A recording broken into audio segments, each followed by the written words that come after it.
Hello everyone, সবাইকে আমন্ত্রণ জানাচ্ছি এসকিউএল সার্ভার ফর বিগিনার্স এর আজকের ভিডিওতে। তো আজকে আমরা দেখব গ্রুপ বাই ক্লজ কিভাবে ব্যবহার করা হয়। সো বেসিক্যালি গ্রুপ বাই ক্লজটা আসলে কি করে, এক বা একাধিক কলামের উপর নির্ভর করে মাল্টিপল রোকে একত্রে নিয়ে গ্রুপ তৈরি করে। অর্থাৎ গ্রুপ বাই ক্লজের কাজ হচ্ছে, আমরা যখন গ্রুপ বাই ক্লজের সাথে কোনো একটা কলামকে একাধিক কলামকে বলে দেই, তখন গ্রুপ বাই ক্লজ আমাদেরকে ওই কলামগুলোর উপর বেস করে এক একটা গ্রুপ তৈরি করে দেয়। যেমন আমরা একটু পরে এটা আমাদের কাছে আরো ক্লিয়ার হবে যখন আমরা এক্সাম্পল গুলো দেখব। সো গ্রুপ বাই ক্লজ আরো একটা কাজ করে, সেটা হচ্ছে যে আমরা তাদেরকে যে গ্রুপ করার ক্রাইটেরিয়াটা দিচ্ছি সেই ক্রাইটেরিয়ার উপর বেস করে সে মাল্টিপল রোকে স্কুইজ করে একটা রোতে পরিণত করে।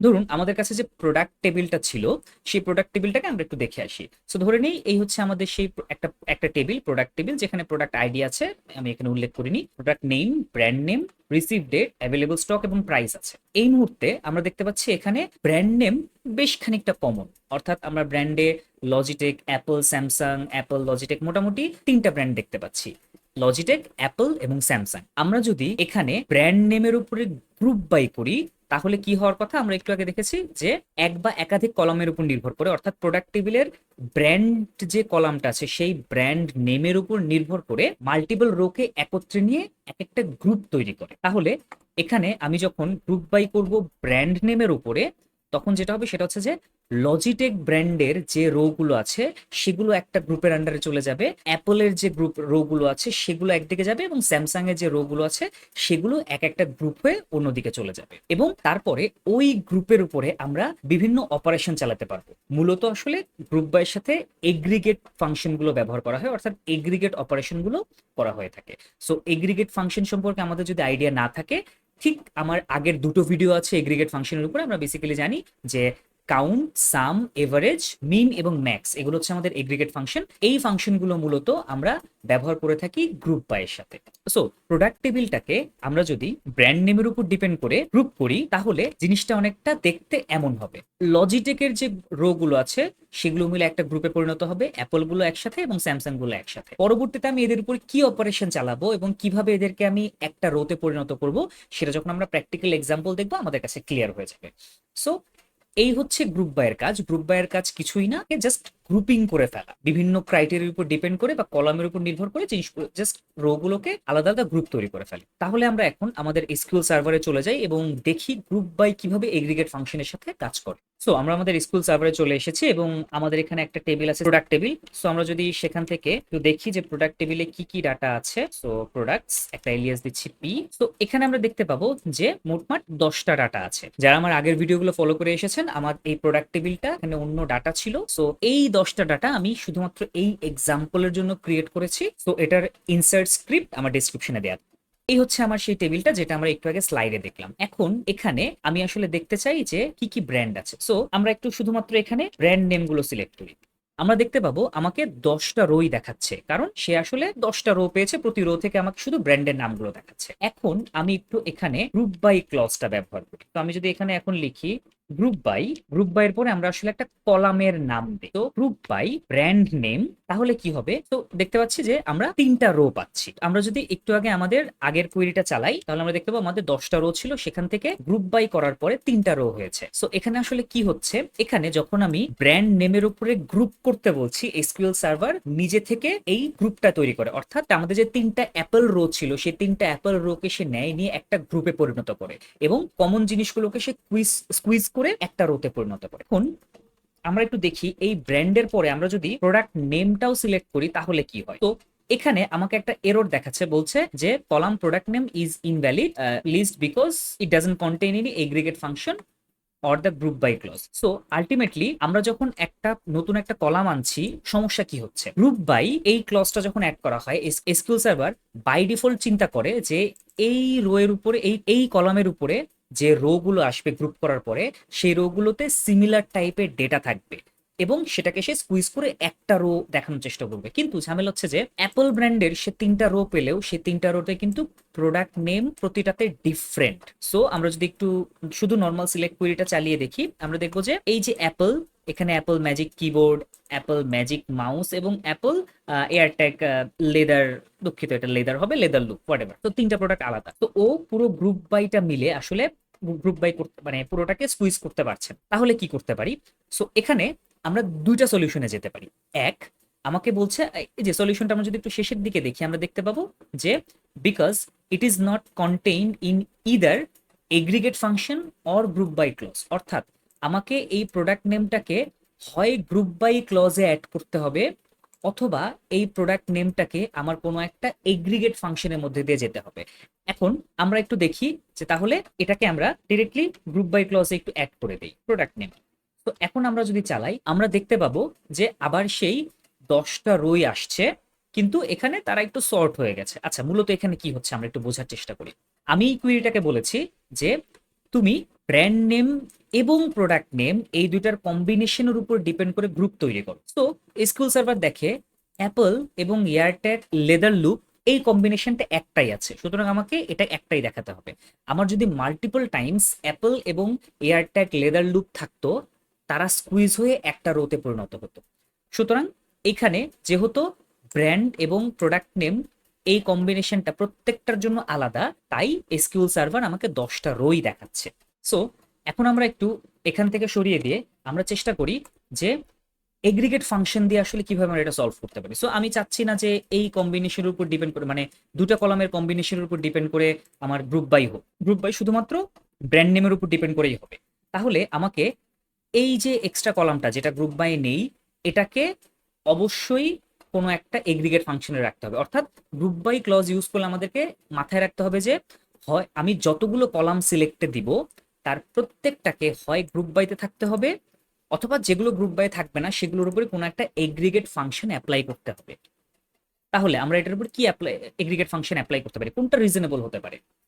প্রোডাক্ট নেমগুলোর মিন ম্যাক্স, এটা কোনো রিজনেবল কিছু হতে পারে না, কারণ প্রোডাক্ট নেমগুলো স্ট্রিং। আমি স্ট্রিং এর কাউন্ট দিয়ে কোনো কিছু হয় না, কারণ রিয়েল ওয়ার্ল্ডে স্ট্রিং কাউন্ট কত বা কোনটার স্ট্রিং কাউন্ট বেশি কম এটা দিয়ে নামের স্ট্রিং কাউন্ট এটা কোনো লজিক্যাল কিছু আমাকে দেয় না বা এটা থেকে কোনো ডিসিশনে আসা সম্ভব হয় না। সো তাহলে মিন ম্যাক্স এটা আমরা এখানে ইউজ করতে পারছি না। আমরা এখানে এভারেজ ইউজ করার চেষ্টা করে দেখি। আমি যদি এভারেজ ইউজ করি দেখি কি হয়। আমাকে দিচ্ছে না, because operant data type worker is invalid for average, কারণ ও এই যে ওয়ার্কার এটাকে এভারেজ করতে পারে না, কারণ আমরা জানি এভারেজ শুধুমাত্র আমরা ইন্টিজার বা সংখ্যা নিউমেরিক ভ্যালুর করতে পারি, তাহলে এভারেজ কাজ করবে না। তাহলে আমরা কি করতে পারি, আমরা এখন একটু সাম দিয়ে দেখি কি হয়। আমাকে বলছে সামও করতে পারছে না, কেন? কারণ সামও আমরা আসলে সংখ্যা নিউমেরিক ভ্যালুর উপরে করি। তাহলে আমাদের শেষ ভরসা আমরা একটু কাউন্ট দিয়ে দেখি কি হয়। মজার ব্যাপার হচ্ছে যে এখানে কাউন্ট কাজ করেছে। এটা আসলে আমাকে কি দেখায়, প্রোডাক্ট নেম গ্রুপ বাই করার পরে প্রোডাক্ট নেম অনেকটা ওয়্যার ক্লজের মতো কাজ করে, ও প্রত্যেকটা ইউনিক ব্র্যান্ড নেমের উপর একটা করে ওয়্যার ক্লজ চালাচ্ছে, একটা লুপের মতো কাজ করে। সো ও যখন দেখেছে যে অ্যাপলের জন্য কয়টা রো, 3টা রো, সো সেখান থেকে সে আমাকে তার মানে 3টা রোতে সে 3বার প্রোডাক্ট নেম পেয়েছে, সেই কাউন্টটা আমাকে দেখাচ্ছে 3। তেমনি স্যামসাং এর 4টা প্রোডাক্ট ছিল টোটাল, তার মানে 4টা রো, সেজন্য সে 4টা রোতে সে 4বার প্রোডাক্ট নেম পেয়েছে, তাই সে আমাকে কাউন্ট দেখাচ্ছে 4। সো এটা আসলে কি হতে পারে, এটাকে আমরা বলতে পারি যে এটার আমরা এলিয়াস দিতে পারি নাম্বার অফ প্রোডাক্টস। তো আমরা যদি এটা চালাই আমরা দেখবো যে ব্র্যান্ড নেম এবং নাম্বার অফ প্রোডাক্টস এটা আসলে বেসিক্যালি এলিয়াস দেওয়ার মতোই, যখন আমরা স্পেস সহ কোনো একটা এলিয়াস দিতে চাই আমাদেরকে ফার্স্ট থার্ড ব্র্যাকেটের ভিতর লিখতে হয়। সো এই হচ্ছে আমার গ্রুপ বাই এর বেসিক কাজ। এখন এটাকে আসলে আমরা রিয়েল লাইফে কিভাবে ব্যবহার করতে পারি? সো রিয়েল লাইফে ব্যবহারের ক্ষেত্রে সো ধরুন আমরা এই জিনিসটাকে আরেকবার কপি করে নেই, আমরা নিচে চলে যাই। সো ধরুন আপনি আসলে জানতে চান যে আমাদের যে প্রোডাক্ট টেবিল আছে, অর্থাৎ আমাদের যে বিজনেসটা যেখানে আসলে প্রোডাক্ট আছে আমাদের সবটা, আমার কাছে প্রত্যেকটা ব্র্যান্ডের সব থেকে দামি প্রোডাক্টটা কত সেটা আমি বের করতে চাই। তাহলে আমি কি করব, আমি এখানে বের করতে চাচ্ছি যে মোস্ট এক্সপেন্সিভ প্রোডাক্ট। তো আমি এখানে মোস্ট এক্সপেন্সিভ প্রোডাক্ট বের করতে চাচ্ছি সবগুলো গ্রুপের জন্য, সবগুলো ব্র্যান্ডের জন্য। তাহলে আমি অবশ্যই ব্র্যান্ডের নাম রাখবো এবং তার পাশে আমি কি করব, আমরা জানি যে এখানে প্রাইস নামে একটা কলাম আছে। সো এই প্রাইস কলামটা কি করে, প্রোডাক্ট টেবিলে আমাদের একটা প্রাইস কলাম আছে, আমরা যদি প্রোডাক্ট টেবিলটা একটু ওপেন করি আমরা কলামগুলো দেখতে পাবো। এখানে প্রাইস নামে একটা কলাম আছে। সো এই প্রাইসের উপরে আমরা যদি ম্যাক্স ইউজ করি তাহলে সব থেকে দামি প্রোডাক্টটা আমাকে বের করে দিবে। সো তাহলে আমরা এখন কি করব, আমরা ম্যাক্স দিয়ে পি ডট প্রাইস দিব। তো আমরা এটার নাম দিচ্ছি ম্যাক্স প্রাইস। এখন যদি আমরা এটাকে রান করি তাহলে আমরা দেখব যে অ্যাপেলের সব থেকে দামি প্রোডাক্টটা কত, সেটার প্রাইসটা কত সেটা আমাকে সে দিচ্ছে। লজিটেকের কত এবং স্যামসাং এর কত, এই প্রোডাক্টের ভ্যালুগুলো আমাকে দিচ্ছে। একইভাবে আমি যদি চাই যে ম্যাক্সিমাম প্রাইস কত সেটার পাশাপাশি আমি মিনিমাম প্রাইসটা কত আমি সেটাও রাখতে চাই, ফাইন। তাহলে আমি এখানে ম্যাক্সের জায়গায় সিম্পলি যদি মিন দিয়ে দেই, মিন প্রাইস, এবং আমি যদি এটাকে এখন চালাই, আমরা দেখতে পাবো অ্যাপলের ম্যাক্সিমাম প্রাইস এবং মিনিমাম প্রাইস কত সেটা চলে আসছে আমাদের কাছে। এখন এখানে যদি আমি আবার আরেকটা কলাম আনতে যাই, যেমন আমি ম্যাক্স মিনিমাম চাচ্ছি, আমি আসলে প্রোডাক্টের নেমটাও চাচ্ছি যে ওই প্রোডাক্টটা কত, প্রোডাক্ট নেম। সমস্যাটা হচ্ছে আমি যখন এই কোয়েরিটা চালাবো আমাকে এরর দিবে। কেন?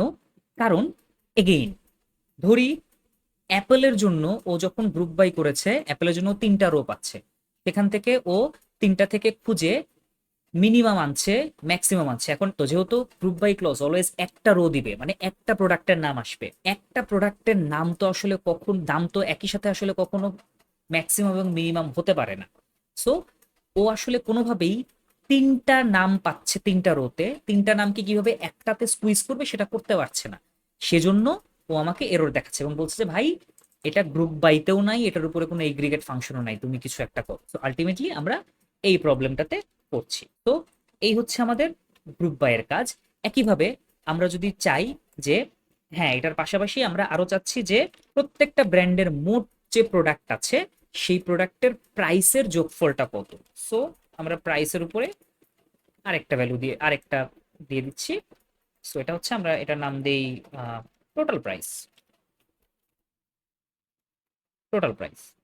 সো এটা যদি আমরা চালাই আমরা একই সাথে অ্যাপল ব্র্যান্ডের সব থেকে দামি প্রোডাক্ট কোনটা, সব থেকে কম দামি প্রোডাক্ট কোনটা, মোট প্রোডাক্টগুলোর যোগফল কত সেটা পেয়ে যাচ্ছে। একইভাবে আমরা সামের জায়গায় এভারেজ ইউজ করতে পারবো, কতগুলো প্রোডাক্ট আছে সেটাও বের করতে পারবো। আমরা সিম্পলি এখানে যদি কাউন্ট দিয়ে দেই, কাউন্ট অফ, এখানে আমি সিম্পলি স্টার দিয়ে দিতে পারবো, কারণ যতগুলো রো পাবে সবগুলোই আমাকে দেখাবে। তো আমাকে সে এখানে দেখাচ্ছে নাম্বার অফ প্রোডাক্টস কত সেটা আমাকে এখানে দেখাচ্ছে। তো এই হচ্ছে গ্রুপ বাই এর কাজ। বেসিক্যালি গ্রুপ বাই এর সাথে আরেকটা জিনিস খুব ভালোভাবে জড়িত, যেমন যদি আমার এখন এমন হয় যে আমাকে বলা হলো যে এদের মধ্যে আরো কিছু কন্ডিশন অ্যাপ্লাই করতে হবে, তাহলে আমরা ওয়্যার ক্লজ দিয়ে কন্ডিশন অ্যাপ্লাই করতে পারবো না, আমাকে হ্যাভিং দিয়ে কাজ করতে হয়। গ্রুপ বাই এবং এগ্রিগেট নিয়ে আমরা যখন কাজ করি তখন ওয়্যার ক্লজের থেকে আমরা হ্যাভিংটা সব থেকে বেশি ব্যবহার করি। ওয়্যার ক্লজ অবশ্যই ব্যবহার করি, বাট হ্যাভিং এটা সব থেকে বেশি ব্যবহার হয়। সো হ্যাভিং আমরা কিভাবে ব্যবহার করব এটা আমরা ঠিক পরের ভিডিওতে দেখবো। সে পর্যন্ত ভালো থাকবেন।